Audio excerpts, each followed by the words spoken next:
ஜீவா, திமுகவை தனிமைப்படுத்தணும் அப்படின்னு தாவேக்கா நினைச்சு திமுக கூட்டணி கட்சிகள்லாம் இழுத்துட்டாங்க அப்படின்னு.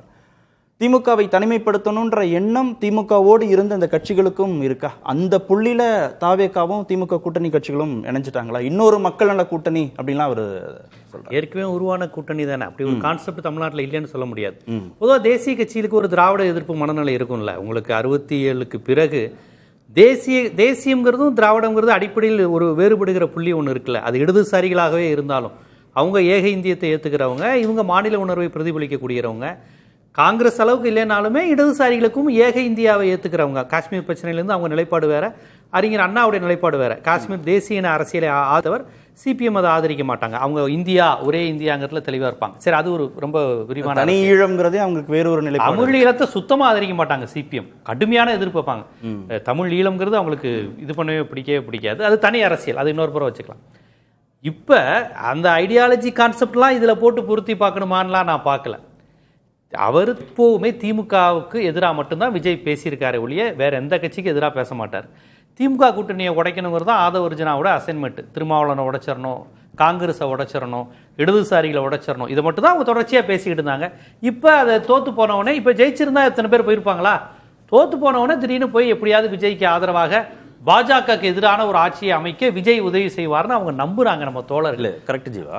நீங்க திமுக தோத்து போச்சு, அதனால தாவேக்காவுடைய 2ஆம் கட்ட தலைவர்கள் இந்த நீங்க உடைக்கிற முயற்சியில ஜெயிச்சுட்டாங்கன்னு சொல்றீங்கல்ல. திமுகவை விட அதிமுக ரொம்ப பின்னடைவை சந்திச்சிருக்கு. திமுகவை விட அவங்க கூட்டணி ரொம்ப குறைவான இடங்களை பெற்றிருக்கிறார்கள். ஆனா அந்த கூட்டணியில இருக்கக்கூடிய கட்சிகள் நகர்வதற்கு எந்த முனைப்பும் செய்யல. அங்க சின்ன சலசலப்பு கூட வரலையே. அதுக்கான அவசியம் பவர் பாலிடிக்ஸ்ல இப்போ வராம இருக்கலாம். இன்னொன்னு அவங்களுடைய ஃபர்ஸ்ட் டார்கெட் திமுக கூட்டணியை கான்செப்ட் உடைச்சிடணும். இத்தனை வருஷமா தொடர்ச்சியா 20 ஆண்டு காலமா ஆர்கே நகர் இடைத்தேர்தல இருந்து பெரிய இடையில வேறுபாடு இல்லாமல் நின்றுக்கிட்டே இருக்கிறாங்களே, அதை எப்படியாவது உடைக்கணும் அப்படிங்கிற அந்த ஒரு கான்செப்ட். அப்புறம் இன்னைக்கு திராவிட கட்சிட்டாங்கல்ல, அதை நீங்க அதிமுகவை உடைப்பதற்கு முயற்சி நடப்பதாக சொல்லப்பட்டுச்சு. அதுக்கப்புறம் புதுச்சேரியில வந்து தங்க வைக்கிறாங்க. அந்த முயற்சி அதுக்கப்புறம் அடுத்த கட்டத்தை நகர விடாம அவங்களால தடுக்க முடிஞ்சிருச்சு. கட்சியை உடைப்பதற்கு, இது கூட்டணியை உடைப்பதற்கு ரெண்டுக்கும் வித்தியாசம். கட்சி உடைப்புங்கிறது பெரிய விஷயங்க. நான் இன்னமும் சொல்றேன், தமிழ்நாட்டில் திமுக அதிமுகங்கிறது பெரிய கட்சி தான். ஏதோ இந்த ஒரு தேர்தலில் தோத்ததுனால 2 கட்சி இல்லாமல் போயிருங்கிற அந்த விஷயம்லாம் நம்ம வந்து எதிர்பார்க்க முடியாது. கட்டமைப்புள்ள கட்சி தான். விஜய் கட்சிக்கு யார் யாரெல்லாம் ஓட்டு போட்டாங்க நமக்கு தெரியும்ல. ஒவ்வொரு திமுக குடும்பத்தை சேர்ந்தவங்களும் பேரனுக்கும் பேத்திக்கும் சேர்த்தெல்லாம் ஓட்டுருக்காங்க. அந்த மாதிரி ஒவ்வொரு வீட்லையும் போட்டிருக்காங்க, எதிர்த்து வீடு பக்கத்து வீடுன்னு. இப்போ ஓட்டு போட்டதுக்கு அப்புறம் தான் ஒவ்வொருத்தனும் அதை சொல்றாங்க. இப்படி நடந்து போச்சு, நான் எதிர்பார்க்கல, திமுக ஜெயிக்கும் ஆனால் விஜய்க்கு ஓட்டு போட்டோம், என் ஒய்ஃப் மட்டும் போட்டாங்க, இப்படிலாம் சொல்றாங்க. சரி, ஓகே, இப்போ அவங்க ஜெயிச்சிட்டாங்க. ஜெயிச்சதுக்கு அப்புறம் நம்ம என்ன சொன்னாலும் இதை எடுபடாது. ஆனால் அது ஒரு எடுத்துக்கொள்ள வேண்டிய பார்வை தான். திமுகவுக்கு இப்படி யாரும் ஓட்டு போடல. ரெட்டலைன்னு நம்பி தான் ஓட்டு போட்டான். வேட்பாளர் முகம் தெரிஞ்சு ஓட்டு போட்டான்.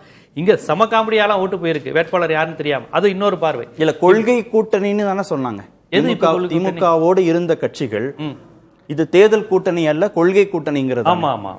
அந்த கொள்கை கூட்டணியில ஏன் வெற்றியோ தோல்வியோ பேசுபொருளாக மாறுது? வெற்றி அடைஞ்சா இருந்திருப்பாங்க, தோல்வி அடைஞ்சதுனால போயிட்டாங்கன்னா அங்க பைண்டிங் ஃபேக்டர் வந்து கொள்கை தானே. அந்த கொள்கையில உறுதியா தானே இருக்காங்க. அப்படின்னா மதச்சார்பற்ற தன்மையை பேசின திமுகவுக்கு இணையாக இன்னொரு மதச்சார்பற்ற தன்மையை பேசக்கூடிய தாவேக்காவை இவங்க அட்ரஸ் பண்ணிட்டாங்களா? அங்க நகர்றாங்களா? விஜய் மதச்சார்பற்ற தன்மை பேசுறாரான்னு சத்தியமா நான் அது ஒரு முறை கூட உணர்ந்தது கிடையாது. அவர் ரொம்ப தெளிவா ஜோசப் விஜய்ங்கிறாரு, தேவைப்பட்டா பொட்டு வச்சிருக்கிறாரு. ஜோசியக்காரர் ஒருத்தர் அங்க அவர் தான் இயக்குறாரு. அவர்லாம் இனிமே நிரந்தர முதலமைச்சர் விஜய்ங்கிறாரு. இதெல்லாம் மதச்சார்பற்ற செக்குலர்ல வருமா? இவர் சொல்ற கொள்கை தலைவர் பெரியாருடைய பார்வையில் வருமா? அதனாலதான் போறோம்ன்றாங்க. அவங்க போறவங்களே அப்படி சொல்லிட்டு தானே போறாங்க. ஒரு மதச்சார்பற்ற அரசை அவங்க போறாங்க. இந்த தன்மையெல்லாம் இருக்கு. அவரை சுத்தி பிஜேபி காரங்களோ RSS ஐடியாலஜி தான் இருக்கு. திராவிடம் அழியணும், பெரியாரியம் அழியணும். ஒரு சூப்பர் வாய்ப்பு விஜய்னு ஒருத்தர் நம்ம கை கிடைச்சிருக்காரு. ஆரிய எதிர்ப்பு, வடவர் எதிர்ப்பு பேசின ஒரே மாநிலம் தமிழ்நாடு தான். இந்த அளவுக்கு ஆன்டி பிராமின் பேசின மாநிலம் கிடையாது. இங்க பிஜேபி வர முடியாது, இந்துத்துவா வர முடியாது. அப்போ இங்கே என்ன பண்ணுறதுங்கிறத விஜய் வந்திருக்காரு. எல்லா பிஜேபியும் வட இந்திய மீடியாவும் கொண்டாடி தீக்குதுங்க விஜய் வந்ததை. போச்சுடா, திராவிடம் அழியட்டும்டா.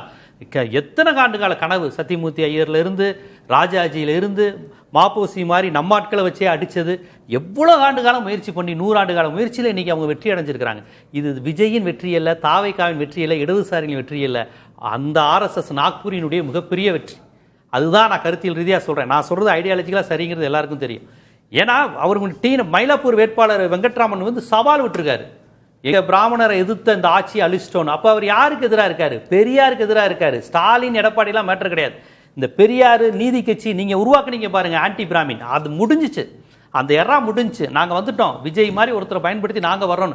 இப்ப கூட அந்த வெங்கட்ராமன்லாம் பாருங்க, இந்த ஆட்சியில் ரொம்ப முக்கியமானவராக இருப்பார். அந்த வெங்கட்ராமன் எம்எல்ஏ, அந்த ஜோசியக்காரரு, சிடிஆர் நிர்மல்குமார், ஆதவ் அர்ஜுனா, ஜனநாயகன் பட தயாரிப்பாளர், அவர்லாம் உள்ள போயிருக்காரு. அவர் கர்நாடகாவில் பாஜக சுத்தி சுத்தி பாஜகவும் ஆர்எஸ்எஸும் விஜய் பக்கத்தில் நின்றுக்கிட்டு இவங்கெல்லாம் பிஜேபியும் மதச்சார்பற்ற தன்மையோடு இவங்க இருக்கிறாங்கன்னா அது நம்புற மாதிரியா இருக்கு. அதனால ஏதோ ஒண்ணு இப்போதைக்கு கணக்கு சொல்லிக்கோங்க. ஆளுநர் ஆட்சி வந்துடக்கூடாது, குடியரசுத் தலைவர் ஆட்சி வந்துடக்கூடாது, பாஜக உள்ள வந்துடும், அதனால விஜய் ஆதரிக்கிறோம், இல்லாட்டி ரீஎலெக்ஷன் வந்துடக்கூடாது, இந்த மாதிரி காரணிகள் இவங்க சொல்லுவாங்க. அதுல ஒரு யதார்த்தமும் இருக்கு, அதை நம்ம அப்படியே மறுக்க முடியாது.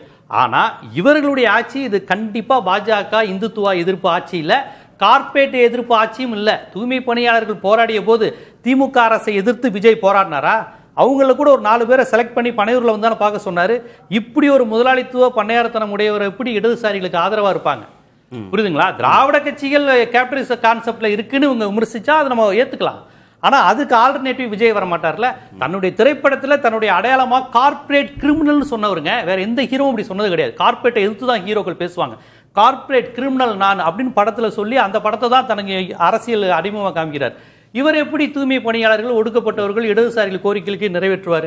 ஏதோ இப்ப பவர் பாலிடிக்ஸ்ல ஏதோ நடக்குது, அவ்வளவுதான். இதுல ஐடியாலஜிக்கலா நீங்க ஒன்றும் சொல்ல வேண்டியது இல்லை. ஒரே ஒரு விஷயம் ஜீவா சொல்றதுல, ஐயா திருமாவளவன் இன்னும் போனாரா என்னன்னு தெரியல. ஆதரவு கடிதத்தை இதுவரைக்கும் அவர் கொடுக்கல.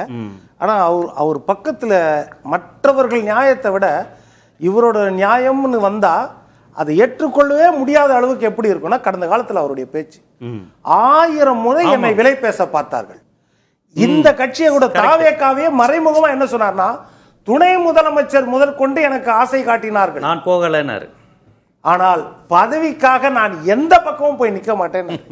இப்ப அவருக்கு என்ன தார்மீக உரிமை வருது? இந்த ஆதரவு கொடுத்ததாக சொல்றேன். அப்படி இருந்தாலும் சொல்றேன். இல்ல ஆர்எஸ்எஸ் பெற்ற பிள்ளைகள் சீமான் விஜய் கூட சொல்லிருக்காங்க. கார்த்திகேயன் சார் பரிசீலிக்கிறேன்னு சொன்னாங்க, ஆதி ஆயிடுச்சு இல்ல, உறுதியாகிற வரை பரிசீலிக்க ஏன் இல்ல பரிசீலிக்கிறேன்னு சொன்னாலே உங்களுடைய பாதி எண்ணம் போயிருச்சு இல்ல.